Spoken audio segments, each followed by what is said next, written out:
સુરતમાં સાયણ સુગર ફેક્ટરીની સભામાં હોબાળો, સભાસદો વચ્ચે કોઈક વાતને લઈને હોબાળો, શેરડી કટિંગ બાબતે સભાસદે સવાલ પૂછતા કોઈક વ્યક્તિ રોકતા બબાલ સર્જાઈ, તો હંગામાને પગલે સભા પૂર્ણ કરવામાં આવી.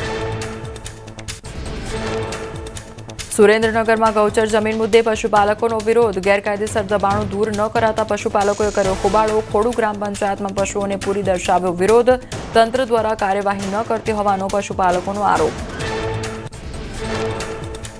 ભરૂચના નેત્રંગમાં શિક્ષણ પ્રણાલીની સ્થિતિ દયનીય બની, ધોરણ 1 થી 8ના વિદ્યાર્થીઓએ નેત્રંગ તાલુકા પંચાયતમાં આપ્યું આવેદનપત્ર. સાકવા ગામની પ્રાથમિક શાળામાં સુવિધાઓના અભાવથી વિદ્યાર્થીઓ અને શિક્ષકોને ભોગવવી પડે છે હાલાકી.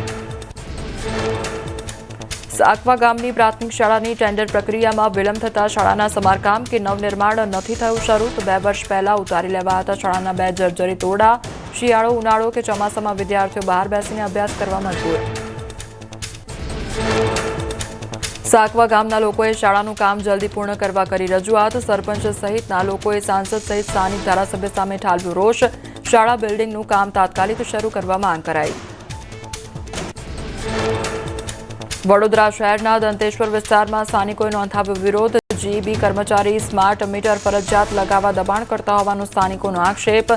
સ્માર્ટ મીટર નહીં લગાવો તો કનેક્શન કપાઈ જવાની અધિકારીઓએ ચીમકી પણ આપી હોવાનો આક્ષેપ.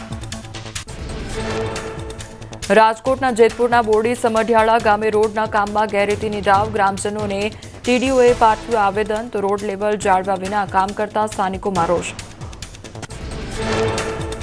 રોડનું કામ નિયમો મુજબ ખોદકામ કરી લેવલ જાળવીને કરાશે તેવી ટીડીઓએ આપી ગ્રામજનોને ખાતરી. જો કે યોગ્ય કાર્યવાહીમાં વિલંબ થશે તો ગાંધી ચિંધ્યા માર્ગે આંદોલનની ગ્રામજનોએ ઉચ્ચારી ચીમકી.